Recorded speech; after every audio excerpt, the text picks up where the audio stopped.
Au surlendemain de l'attaque iranienne sans précédent contre Israël, mise au point devant la presse ce lundi à Téhéran du ministère des Affaires étrangères.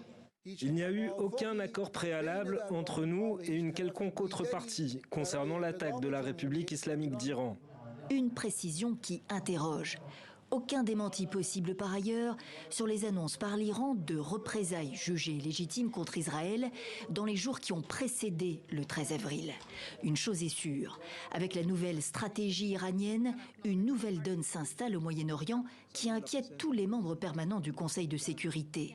Russie et Chine appellent à la retenue, les États-Unis insistent qu'ils ne veulent pas d'escalade et la guerre se poursuit verbalement dans le cadre feutré de l'ONU. Cette attaque a franchi toutes les lignes rouges.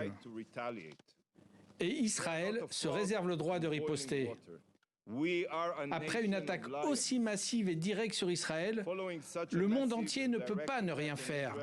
Et certainement pas Israël. Nous défendrons notre avenir. L'ambassadeur israélien réclame des sanctions contre l'Iran. L'inscription des gardiens de la révolution, arme idéologique du régime islamique, sur la liste des organisations terroristes. L'ambassadeur iranien, lui, ramène l'attention sur la guerre à Gaza. Les États-Unis, en particulier, ont protégé Israël contre toute responsabilité pour le massacre de Gaza.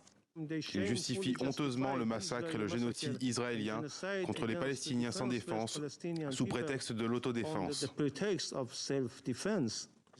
Il accuse le Premier ministre israélien de chercher à étendre le conflit régionalement pour, dit-il, rester au pouvoir. Le secrétaire de l'ONU alerte sur la gravité du moment. Le Moyen-Orient est au bord du précipice. Madame la Présidente, il est temps de prendre du recul. Il est vital d'éviter toute action qui pourrait conduire à des confrontations militaires majeures sur de multiples fronts au Moyen-Orient. Les civils en subissent déjà les conséquences et en paient le prix le plus élevé. Un homme est resté muet depuis samedi, Benyamin Netanyahou. Mais l'armée israélienne s'exprime, elle. Le Hamas, comme l'Iran, veut provoquer une escalade dans la région. Le Hamas retient toujours nos otages à Gaza. Et nous devons faire tout ce qui est en notre pouvoir pour les libérer.